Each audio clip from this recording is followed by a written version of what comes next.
Inside PressBox is presented by Friedmont Mortgage. Don't make a 30-year mistake by choosing the wrong lender. Go to Friedmont.com now for all of your mortgage needs.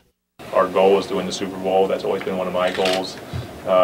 It's never necessarily been a goal of mine to get, paid like this. It's just kind of what comes with the job. It was never necessarily about the money and all that, but it was definitely about, earning that respect and feeling like I was respected around here. So the fact that we've got it done, and that they have made me that, definitely makes me feel good about how I played and how they feel about me.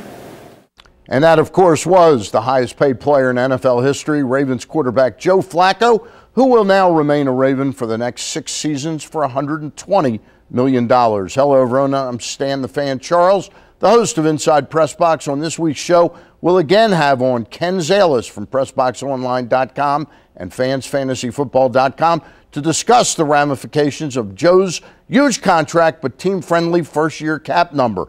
We'll also visit with members of the Baltimore Brumbies rugby team as they prepare for the spring season. But first, despite some wet and cold weather, the NCAA lacrosse season is really starting to heat up. And like a springtime ritual, Inside Lacrosse is involved immediately, hitting the local fans with a compelling face-off classic.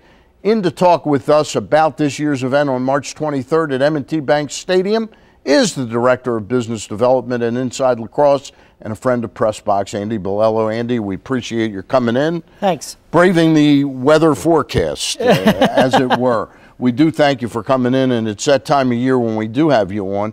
This year, interesting matchup. You've got Colgate and Navy, the first NCAA lacrosse game at 2 o'clock. Correct. Then Hopkins will host UVA. I guess it's a Hopkins home game at 4:30. One little twist that's different. At 11 o'clock in the morning, you got a big-time, not just local high school matchup. Tell us about that. We decided to try and shake things up a little bit and see what would happen if we added a high-profile high school contest to the day's lineup. So at 11 a.m., Garden City from Long Island, a traditional power in the sport, and last season's #1 ranked high school team in the nation, will play Loyola High School, who was a finalist in the MIAA championship last year. And it's just one of those, intersectional matchups, Baltimore versus Long Island. We thought there's some appeal to that. It's a great game.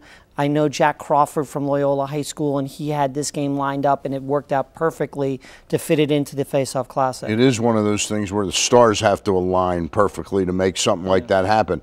You do some of these other events around. You do it at the Meadowlands each year. Sometimes you have it in Denver. I know you got something coming up in Philadelphia that will happen before this airs, but that's a triple header you got up there. Correct. We have a new event called the Whitman Sampler Independence Classic.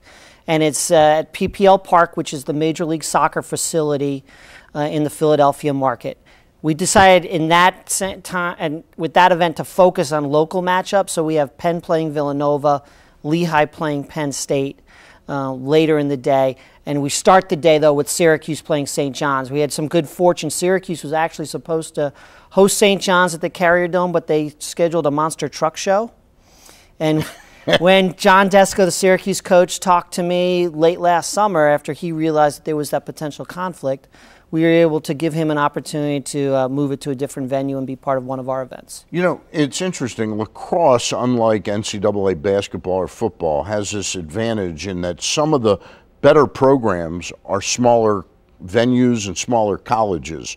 Does the success of Loyola does that help the entire sport in terms of people and their fans thinking they have a chance to win everything?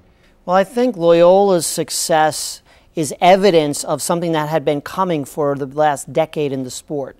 There's just more good athletes playing at the high school level. There's more talent getting spread out to more college programs because we haven't seen a lot of expansion at the collegiate level.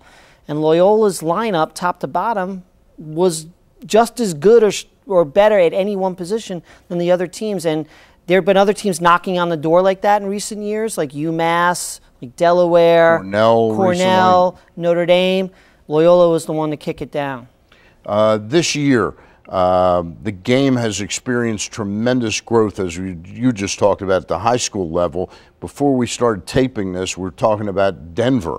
This year we got Michigan is in the NCAA. There's even rumors that, unbelievably or not, Johns Hopkins could end up as part of the Big Ten in lacrosse. How is this, some of these more powerful schools coming into the game, affecting the game? Well, I think Michigan is more likely than not going to be a unique situation. Most of the college programs that are adding men's lacrosse are schools that don't have scholarship football. And part of it is an opportunity to have a high-profile sport in the spring. Part of it is maybe to even help in attracting men to their campus in general. Michigan had a long history of success at the club level. Michigan is one of the top brands in college sports, and they felt if we're going to do something, we want to do it at the highest level. And they also had a lot of alumni support that helped bring some money in to make it feasible for the athletic department to take that next step. I don't see that happening in large numbers with other major football programs. Tell our viewers how folks can get tickets to the Konica Minolta Face-Off Classic on the 23rd. The best thing you can do is either call the Baltimore Ravens box office at 410-261-RAVE, or you can go online to faceoffclassic.com, and that'll direct you to information on purchasing tickets and the schedule for the day, anything else that you need to know about the event. A ticket to the big-time college games also gets you a ticket to the high school game? One ticket for the whole day. We're interested in getting more people involved in lacrosse, being there for any or all of the day, whether it's the high school game at 11 a.m. between Garden City and Loyola, the Colgate-Navy matchup at 2, and the headliner, which is Hopkins-UVA at 4:30. All right, buddy. Thank you for coming in again. Appreciate Let's not make it a year before we have you on again. When we return, we thank Andy Bilello, but when we return, we'll talk some rugby with the Baltimore Brumbies. That's right, I said rugby, so don't touch that dial. Inside PressBox is presented by Freedmont Mortgage. Don't make a 30-year mistake by choosing the wrong lender. Go to Freedmont.com now for all of your mortgage needs.